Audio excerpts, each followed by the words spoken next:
നമസ്തേ, ഏവർക്കും രഞ്ജിനി വിനോദ് വ്ലോഗിലേക്ക് സ്വാഗതം. ഇന്ന് നമ്മൾ പാലക്കാട് ജില്ലയിൽ കൊല്ലങ്കോടിനടുത്ത് സ്ഥിതി ചെയ്യുന്ന അതിപുരാതനമായ ഒരു ക്ഷേത്രത്തിലാണ് എത്തിച്ചേർന്നിരിക്കുന്നത്. തിരുകാച്ചാംകുറിശി പെരുമാൾ മഹാവിഷ്ണു ക്ഷേത്രം. വൈകുണ്ഠനാഥൻ കാച്ചാംകുറിശി പെരുമാളായിട്ടാണ് ഇവിടെ കുടികൊള്ളുന്നത്. കശ്യപ മഹർഷിയാണ് ഈ ക്ഷേത്രം പ്രതിഷ്ഠ നടത്തിയിരിക്കുന്നത് എന്നാണ് ഐതിഹ്യം. ഭഗവാൻ അനന്തന്റെ മുകളിൽ ഇരിക്കുന്ന ഭാവത്തിലാണ് ഇവിടെ പരിലസിക്കുന്നത്. ഭൂമിദേവി ലക്ഷ്മീദേവി സമേതനായി ധാരുബിംബത്തിലാണ് ഇവിടെ പ്രതിഷ്ഠ. അത് വളരെ വലിയ ഒരു പ്രത്യേകതയാണ്. മഹാവിഷ്ണുവിന് ധാരുബിംബ പ്രതിഷ്ഠ എന്നുള്ളത് അപൂർവങ്ങളിൽ വെച്ച് അപൂർവമാണ്. ഇനി കേരളത്തിൽ എവിടെ യാഗം നടന്നാലും ആ യാഗം തുടങ്ങുന്നതിനാവശ്യമായ സോമനത സമ്മാനിക്കുക എന്ന ഒരു വിശിഷ്ടമായ ഒരു ചടങ്ങ് ഈ ക്ഷേത്രാങ്കണത്തിൽ വെച്ചാണ് നടക്കുന്നത്. അങ്ങനെ ഒത്തിരി പ്രത്യേകതകളുള്ള ഒരു ക്ഷേത്രമാണിത്. ഈ ക്ഷേത്രത്തിനെ കുറിച്ച് അറിഞ്ഞ നാൾ മുതൽ ഇവിടെ ഒന്ന് എത്തിച്ചേരണമെന്ന് അതിയായി ആഗ്രഹിച്ചതാണ്. ഇന്നാണ് ഭഗവാൻ അതിനായി അവസരം ഒരുക്കി തന്നിരിക്കുന്നത്.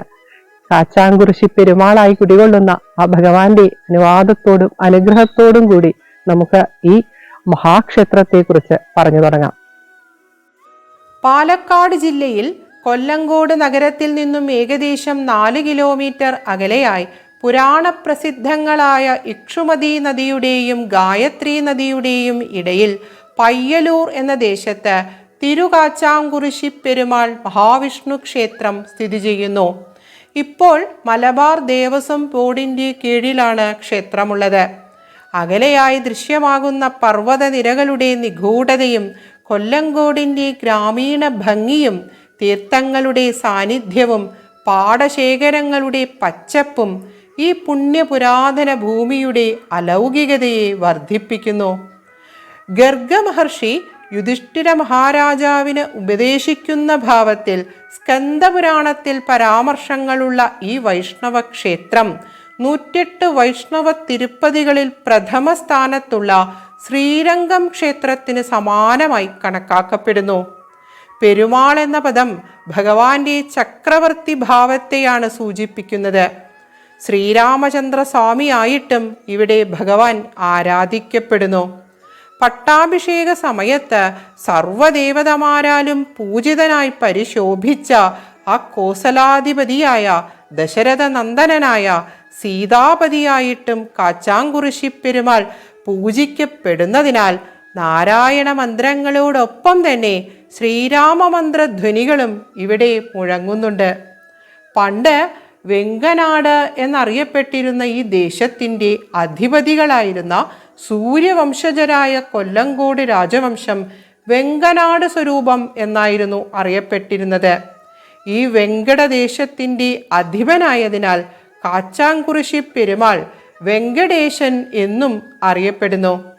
ബ്രഹ്മാവിൻ്റെ പൗത്രനും മരീചി മഹർഷിയുടെ പുത്രനും ദേവാസുരന്മാരുടെ പിതാവുമായിരുന്ന കശ്യപ മഹർഷിയാൽ സ്ഥാപിതമായ ഈ ക്ഷേത്രം കശ്യപ ക്ഷേത്രം, കാശ്യപാലയം എന്നൊക്കെ അറിയപ്പെടുന്നുണ്ട്. കശ്യപ കുറിശിയാണ് കാച്ചാംകുറിശിയായി മാറിയത് എന്ന് സ്ഥലമാഹാത്മ്യം പറയുന്നു.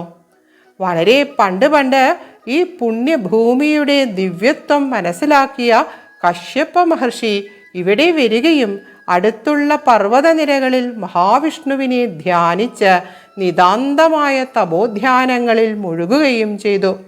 തപസ്സിനൊടുവിൽ സാക്ഷാൽ നാരായണൻ മഹർഷിക്ക് മുമ്പിൽ പ്രത്യക്ഷപ്പെട്ടു. ഭഗവാന്റെ ആ ദിവ്യമംഗള സ്വരൂപം ദർശിച്ച് പരമാനന്ദത്തിൽ ആറാടിയ മഹർഷീശ്വരൻ ഭഗവാന്റെ നിത്യസാന്നിധ്യം ഭൂലോക നന്മയ്ക്കായി ഈ പുണ്യഭൂമിയിൽ വേണമെന്ന് അപേക്ഷിച്ചു. ഭഗവാൻ മഹർഷിയുടെ ആ ഭക്തിയിൽ സംപ്രീതനാവുകയും അദ്ദേഹം ആവശ്യപ്പെട്ട കാര്യം സ്വീകരിക്കുകയും ചെയ്തു. അതിനായി അനുയോജ്യമായ ഒരു സ്ഥലത്ത് ക്ഷേത്രം നിർമ്മിച്ച് പ്രതിഷ്ഠ നടത്തുവാൻ ഭഗവാൻ ആവശ്യപ്പെടുകയും ചെയ്തു. ഭഗവാൻ മഹർഷിക്ക് മുമ്പിൽ പ്രത്യക്ഷപ്പെട്ട ഇടമാണ് ഈ ക്ഷേത്രത്തിൻ്റെ മൂലസ്ഥാനമായ ഗോവിന്ദമല. അത് ഇവിടെ നിന്നും ഏകദേശം 3 കിലോമീറ്റർ അകലെയായി സ്ഥിതി ചെയ്യുന്നു. ദേവശില്പിയായ വിശ്വകർമാവാണ് ഭഗവാന്റെ ദിവ്യമായ വിഗ്രഹം നിർമ്മിക്കുന്നത്.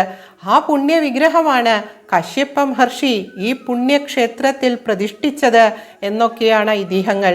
ശംഖുചക്ര ഗദാപത്മങ്ങൾ ധരിച്ച ഏകദേശം 5 അടി ഉയരമുള്ള ചതുർഭുജ വിഷ്ണു വിഗ്രഹം അനന്തനു മുകളിൽ ഇരിക്കുന്ന ഭാവത്തിലാണ് ഈ പുണ്യക്ഷേത്രത്തിൽ പരിലസിക്കുന്നത്.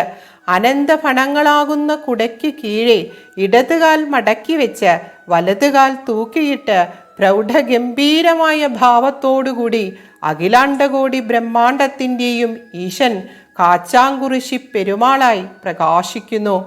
ധാരുബിംബത്തിൽ പ്രതിഷ്ഠിച്ചിട്ടുള്ള ഈ വിഗ്രഹത്തിൻ്റെ ഇടതും വലത്തുമായി ഒരേ പീഠത്തിൽ ലക്ഷ്മീദേവിയും ഭൂമിദേവിയും ഭഗവാനെ അഭിമുഖീകരിച്ചും കൊണ്ട് ഭഗവാന്റെ ഇരുവശത്തുമായി നിൽക്കുന്നുണ്ട്.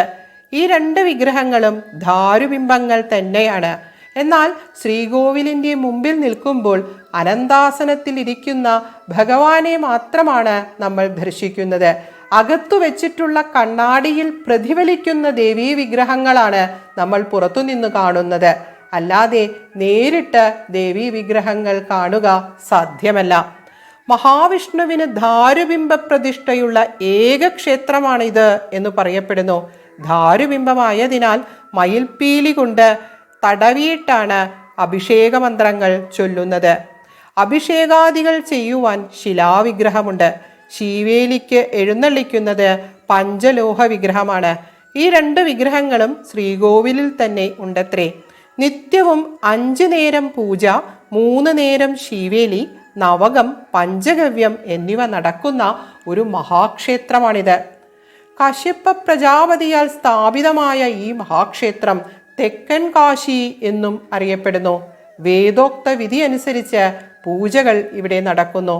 കശ്യപ മഹർഷി ക്ഷേത്രം പ്രതിഷ്ഠ നടത്തിയ ശേഷം സാക്ഷാൽ പരശുരാമ മഹർഷിയെ ഇങ്ങോട്ട് വിളിച്ചു വരുത്തുകയും ക്ഷേത്ര നടപടികൾ ചിട്ടപ്പെടുത്തുവാൻ നിർദ്ദേശിക്കുകയും ചെയ്തുത്രേ. ക്ഷേത്ര അവകാശം വെങ്കനാട് രാജാവിനും ചെറുകുന്നം ചേറമ്പറ്റ എന്നീ മനകൾക്കും നൽകപ്പെട്ടു. കൊല്ലങ്കോട് രാജാവിൻ്റെ അരിയിട്ട് വാഴ്ച നടക്കുന്നതും ഈ പുണ്യ ക്ഷേത്രത്തിലാണ്.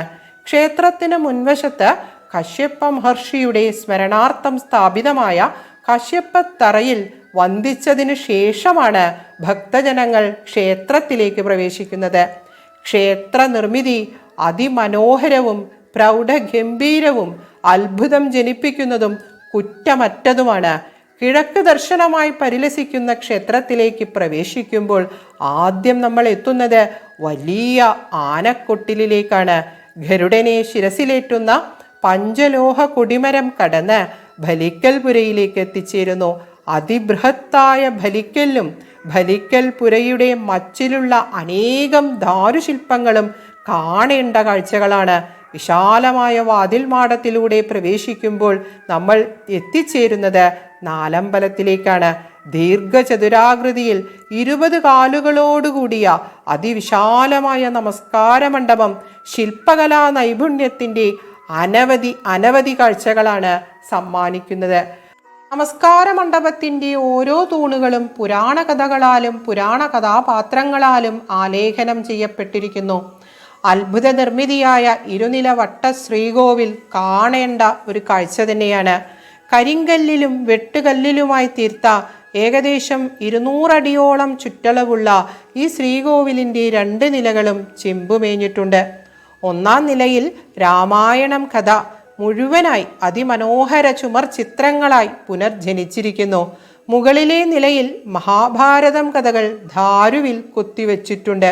മുഖമണ്ഡപത്തോടു കൂടിയ അതിബൃഹത്തായ അതിമനോഹരമായ ഈ വിസ്മയ ശ്രീകോവിലിൽ ദേശനാഥനായി ഭക്തവത്സലനായി പ്രപഞ്ചത്തെ സംരക്ഷിച്ചുകൊണ്ട് കാച്ചാങ്കുറിശി പെരുമാൾ പരിശോഭിക്കുന്നു.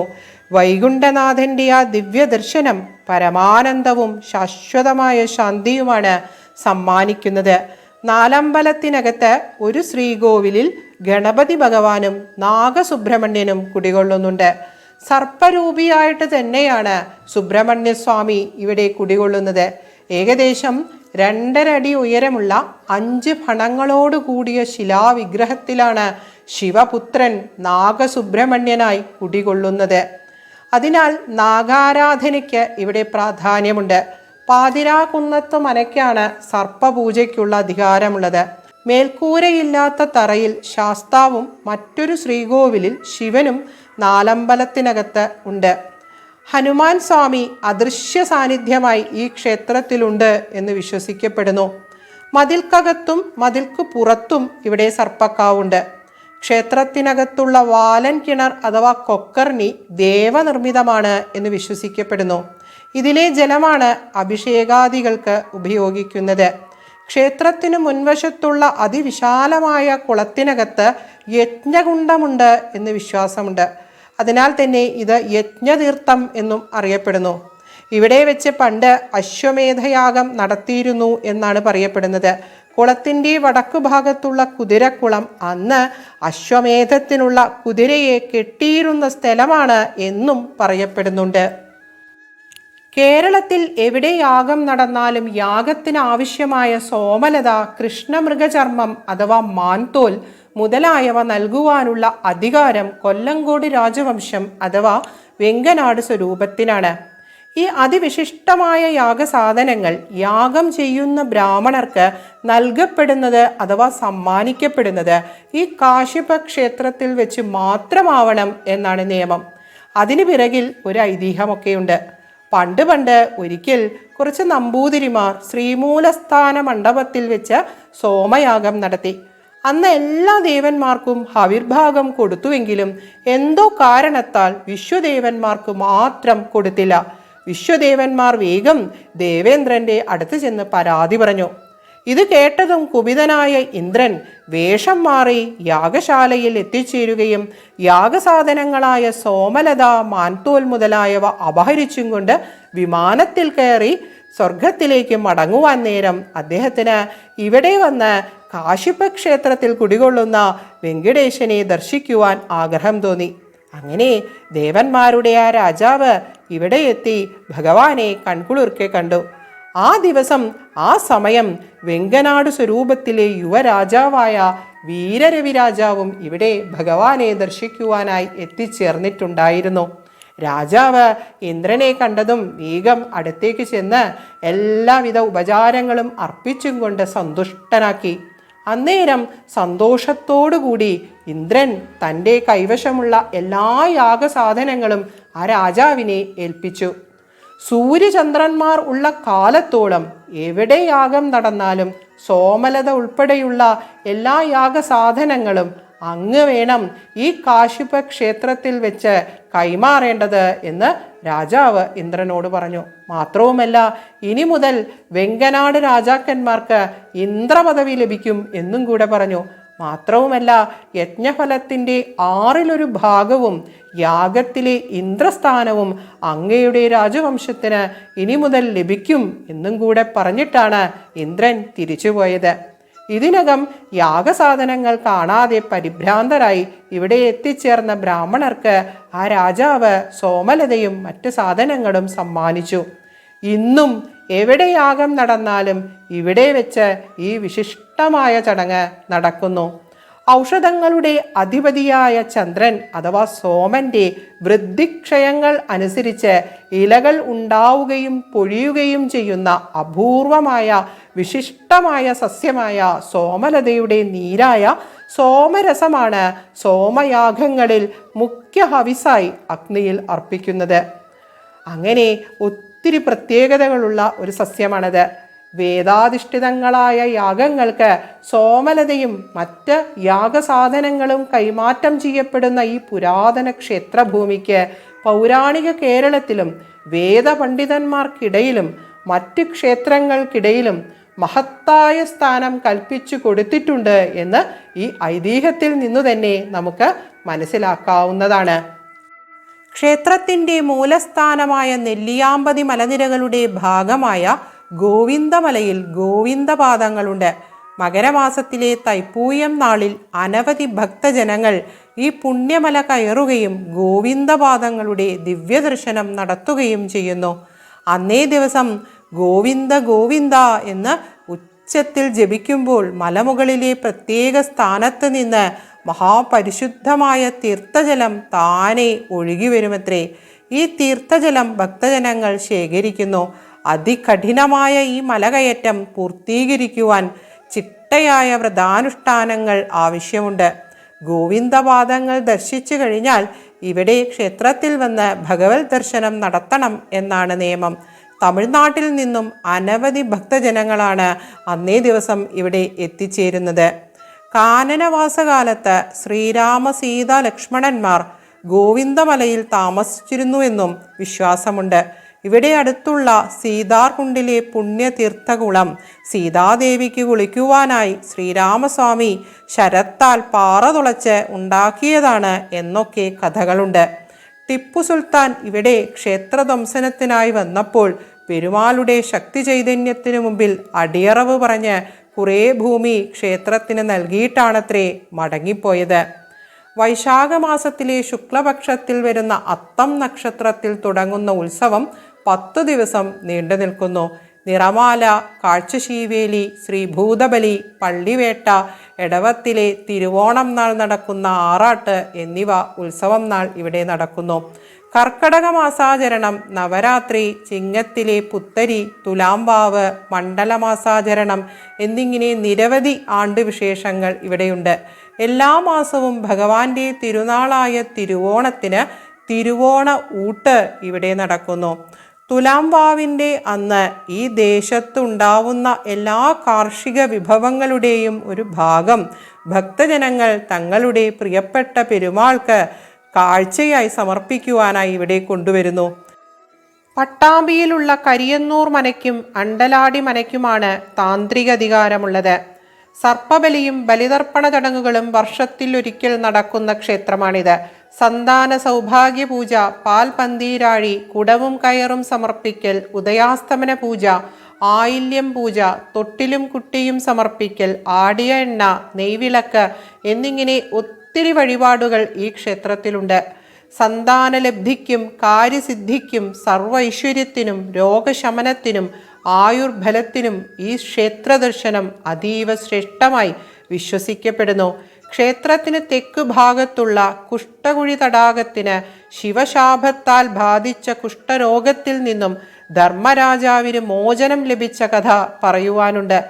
എത്ര പറഞ്ഞാലും അവസാനിക്കാത്ത കഥകളും ഐതിഹ്യങ്ങളും വിശ്വാസങ്ങളും ഇടചേർന്ന് കിടക്കുന്ന ഈ പുരാതന ക്ഷേത്രം അക്ഷരാർത്ഥത്തിൽ വിസ്മയമാണ്. ഈ ക്ഷേത്രത്തിൽ വാഴുന്ന വൈകുണ്ഠനാഥൻ ഭക്തവത്സലനും അധർമ്മനാശകനുമാണ്.